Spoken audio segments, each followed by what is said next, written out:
Kimsingi tunapotaka kuzungumza juu ya swala la muziki, tunahitaji kuingia katika mada ambayo itagusa mioyo ya watu wengi sana duniani, kwa sababu katika miaka ya 2000 kuna utafiti ulifanyika ulionyesha kuwa kwa zaidi ya 90 mpaka 93 ya wakazi wa dunia wao wenyewe ni mashabiki au ni wapenzi wa muziki, huku takwimu hiyo ikifuatiwa na takwimu ya wapenda mpira wa miguu ambao wenyewe walichukua idadi ya 50%, zaidi ya 50% katika wakazi wa dunia.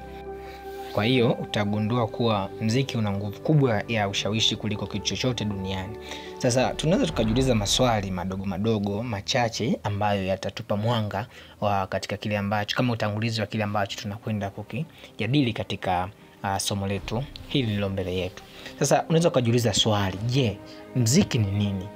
Lakini pia muziki una nini ndani yake hata unapendwa na watu kiasi kwamba umechukua asilimia nyingi sana, zaidi asilimia 90 mpaka 93 ni asilimia kubwa sana.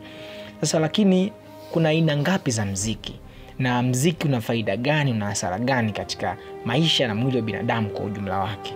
Je, nitajuaje muziki huu ni sahihi na muziki huu sio sahihi? Kwa sababu kuna watu wanajua kwamba muziki ukiitwa labda huu ni muziki wa dini au umetajwa maneno ya Mungu kwamba ni muziki ni sahihi. Kimsingi kwa wale ambao wanajua muziki, hicho kitu sio sahihi kwa zaidi ya 70%, kwa sababu sio kila muziki unaoimbwa kanisani labda au msikitini inamaanisha kuwa huo ni muziki mzuri ambao unafaa kusikilizwa. Hapana, lakini katika somo hili tutakuja kujua sifa ya muziki mzuri upo vipi. Sasa nikukaribishe katika channel yetu hii inayokwenda kwa jina la Philadelphia TV katika kipindi cha majibu ya maswali yako, kwa ajili ya kuendelea kujifunza katika maswali mbalimbali ambayo watu wanauliza, ambapo hata wewe unayenisikiliza na kutazama video hii unaweza kutuma swali lako katika comment ambalo unadhani linakusumbua sana, na tunaweza tukajadiliana pamoja au tukalijibu kwa njia ya WhatsApp au namna nyingine ambayo utaona ni vyema, huku tukijikita zaidi katika maswali ya mambo ya kiroho, lakini pia maisha kwa ujumla kwa kadri ya neema ya Mungu na elimu ya kimbingu. Kwa hiyo tuzidi kumwomba Mungu wetu mbinguni atupe neema na Roho yake Mtakatifu atuongoze tangu sasa katika kipindi hiki na vipindi vinavyofuata. Niweza kukaribisha uweze kusubscribe our channel ili uweze kupata notification ya masomo mengine ambayo yatafuata badala ya hii kwa wakati, maana masomo haya yatakuwa yanatoka wakati mwingine kwa series. Ili usiweze kuchelewa kupata muendelezo wa somo fulani, basi unaweza kusubscribe ili uweze kuepukana na changamoto hiyo. Na leo tuna swali moja katika kipindi chetu hiki cha majibu ya maswali yako, ambalo limejikita zaidi katika masuala ya muziki, ambalo litatufanya tuweze kuspendi muda wetu mwingi kidogo kwa ajili ya kutazamia muziki kwa undani. Sasa swali lenyewe liliulizwa kama ifuatavyo. Muuliza swali yeye ameuliza kwamba, ameanza na maelezo akisema, niliwahi kusikia kwamba muziki unaweza kumfanya mtu kuwa mwizi, kuwa mkorofi, hata kuwa mpenda ngono na urevi sana. Lakini pia muziki unaweza kumfanya mtu atakuwa anapenda sana kulala mara kwa mara.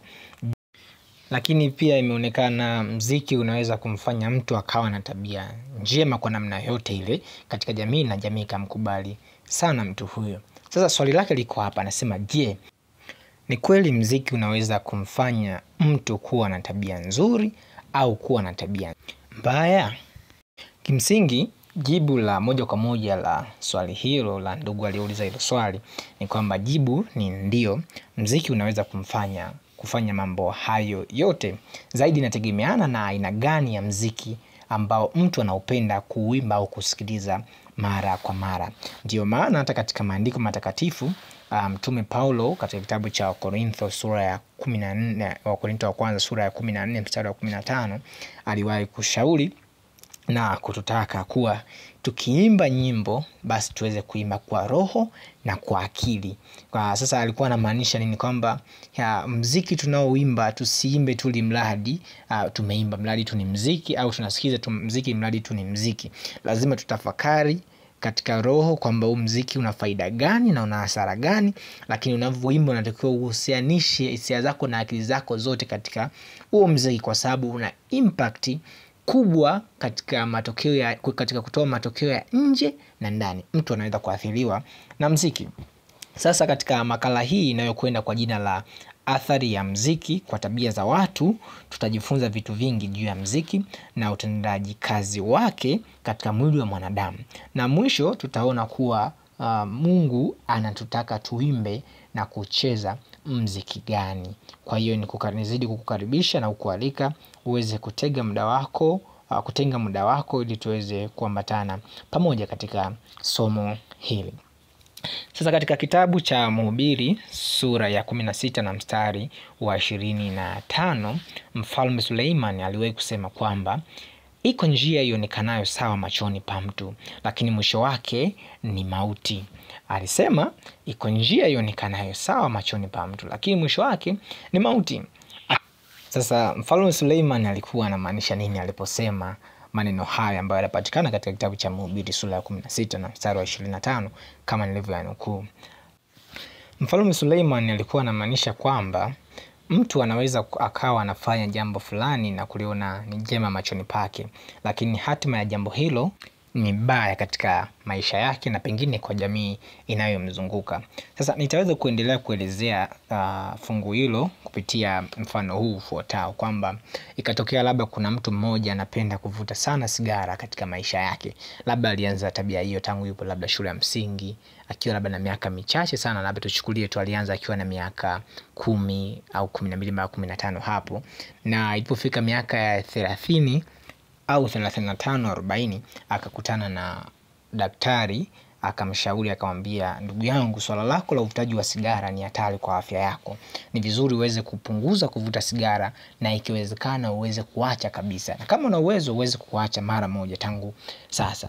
Lakini mtu huyu akatoa hoja zake na kusema kwamba daktari, mimi siwezi kuacha kwa sababu nikivuta sigara ninajisikia vizuri, najisikia na nguvu, naweza kufanya kazi sana, au labda najisikia napata ujasiri wa kusimama mbele za watu, au najiona mtu ambaye nafaa katika jamii. Kwa siwezi kuacha, na hata unavyoniambia kwamba ninaweza kupata madhara kwenye afya yangu, nina miaka mingi zaidi, labda ya miaka 20 sasa tangu nianze kuvuta sigara. Ninavuta, sijawahi kuugua, sijawahi kupata changamoto yoyote katika afya yangu. Kwa hiyo labda tu wao wanaopata changamoto za afya labda wana matatizo tu, wenyewe tu ni wadhaifu. Na ikatokea labda ikapita miaka kadhaa mbele na ikagundulika yule bwana ambaye alikuwa anavuta sigara ana tatizo la mapafu, labda mapafu yake yamejaa maji na yupo katika hatua ya mwisho kiasi kwamba muda si mrefu anaweza kupoteza maisha.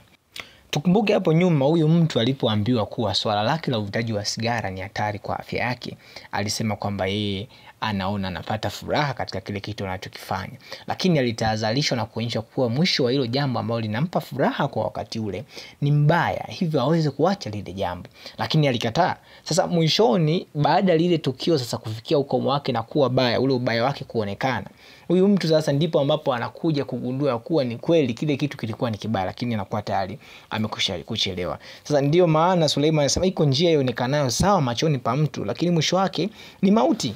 Sasa ndivyo hivyo katika swala la mziki. Kuna aina nyingi za mziki, na katika kila mziki tunaosikiliza au unaosikiliza wakati wote ule una impact katika maisha ya mwanadamu. Impact zake zinaweza kutokea wakati huo unaposikiliza, baada tu muda mchache baada ya kusikiliza, lakini unaweza kupata impact nyingine au madhara mengine baada ya kipindi fulani cha maisha. Nadhani katika masomo yajayo utakuja kuelewa vizuri, na unaweza ukajikagua na kujiona hata na wewe hapo ulipo pengine tayari kuna mziki umesha kuathiri na ulikuwa haujui, kwa sababu wahanga wengi wa mziki hawajui kama ni wahanga mpaka aambiwe, aonyeshwe na mtu, na wengi huwa wanabisha kabisa kwamba hamna kitu kama hicho. Lakini wapo ambao kweli mpaka sasa hivi wameshagundua kuwa mziki upo na madhara fulani katika maisha yao. Kwa hiyo inatupasa kujua tunaweza tukachagua mziki fulani katika maisha yetu kusikiliza, labda hip hop, labda R&B, labda singeli, taarabu, au namna nyingine yote mziki ambao unaweza kuifahamu na kuweza kuitaja. Sasa lazima tujue mziki huo mwisho wake ni mwema au mwisho wake ni mauti. Sasa hebu tuangalie baadhi ya mirejesho kutoka katika tafiti zilizowahi kufanyika na wataalamu wa muziki na baadhi ya watu wenye hekima waliokwisha kututangulia hapo nyuma, ili tuone wao waligundua kuna umuhimu gani au kuna faida gani zaidi katika muziki na hasara zipi ambazo zinaweza kujitokeza katika tabia za wanadamu, kabla hatujaanza kuingia katika uchambuzi wa muziki kwa mapana yake. Kwa hiyo nimetamani niweze kukupitisha katika kupitia utafiti huu mfupi ambao umeweza kufanyika na watu wengi, lakini hao wachache watatupa go ahead au mwendelezo wa somo letu hili na kuona kuna umuhimu gani wa kuweza kujifunza. Hebu tuanze na mtu mmoja aliyefahamika kwa jina la Bwana Max Schwinn.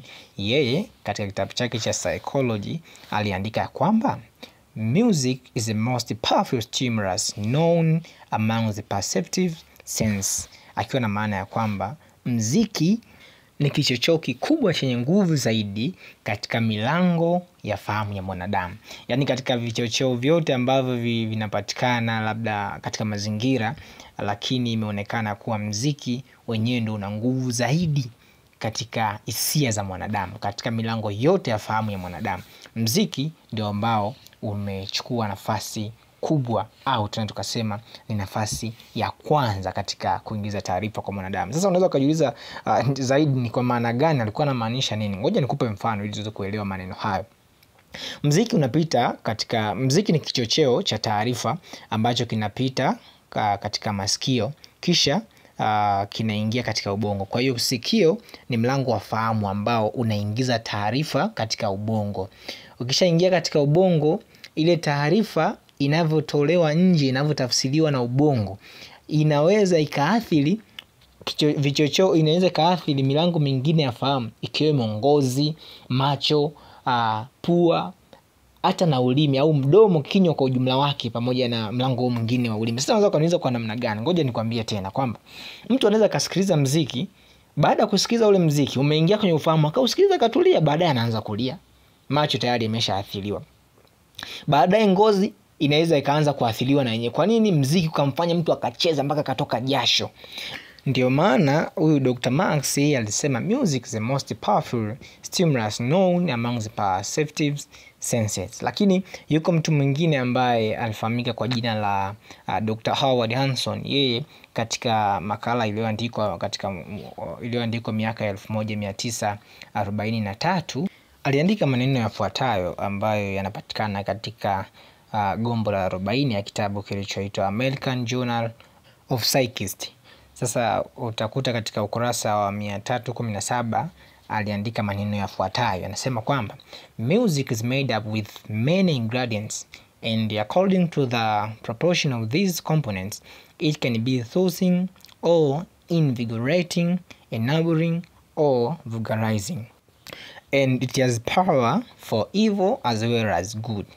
Nini maana maneno hayo? Maneno hayo yanamaanisha kwamba muziki umeundwa na vitu vingi ndani yake, na kutokana na uwiano wa vitu hivyo vilivyounda huo muziki, vinaweza kuimarisha au kumuimarisha mtu fulani anayesikiliza, au vinaweza kumharibu. Kwa hiyo muziki una nguvu ya kumfanya mtu kuwa mwema au kuwa mbaya. Haya ndio maneno ambayo alisema huyu bwana Dr. Howard katika hiyo miaka 1943. Sasa tuweze kuangalia watu wengine zaidi walisema nini kuhusiana na muziki.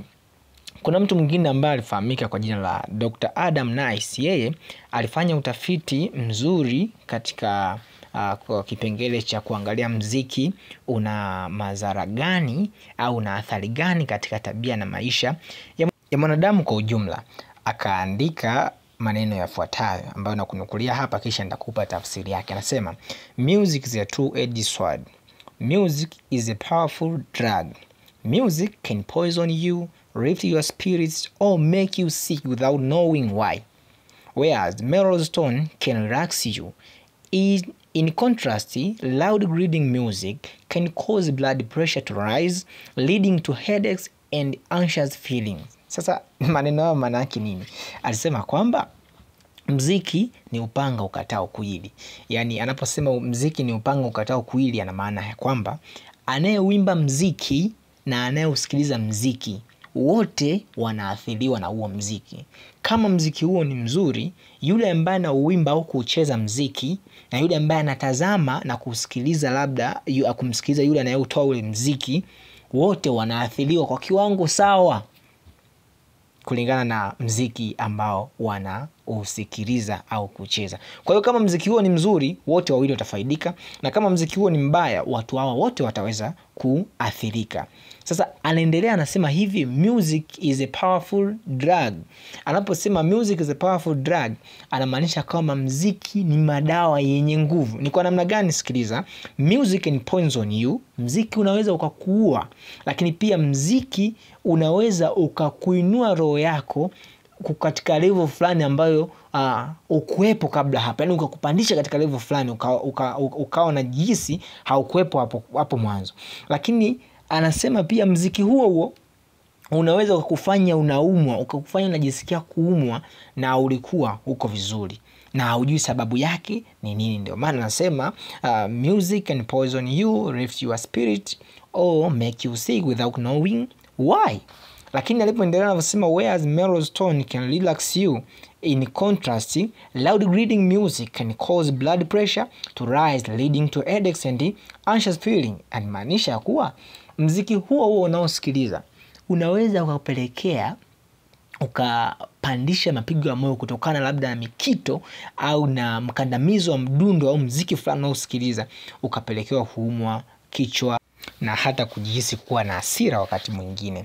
Lakini kuna mtu mwingine ambaye alifahamika kwa jina la Ed Manson. Yeye aliongezea kwa kusema kwamba there is powerful relationship between music and sex, kwamba kuna uhusiano mkubwa uliopo kati ya mziki na ngono. Sasa hapa tunakapoendelea huko mbele ndio tutakuja kuprove hichi kitu ya kuona kwamba katika tabia za mwanadamu au matendo yake ya mwili anayokuwa anapenda kuyafanya kila siku, anaweza kuwa amesababishiwa na mziki anaosikiliza. Kwa hiyo kumbe tunaona hata mziki kuwa ni kweli mziki unaweza kumfanya mtu akawa mpenda ngono katika namna moja au nyingine, kwa sababu kuna uhusiano mkubwa kati ya mziki na ngono kama bwana Ed Manson alivyoweza kusema. Na mimi nakubaliana naye, na uko mbele nitakupa uthibitisho yakinifu ambao unaonyesha mziki una uhusiano mkubwa na ngono.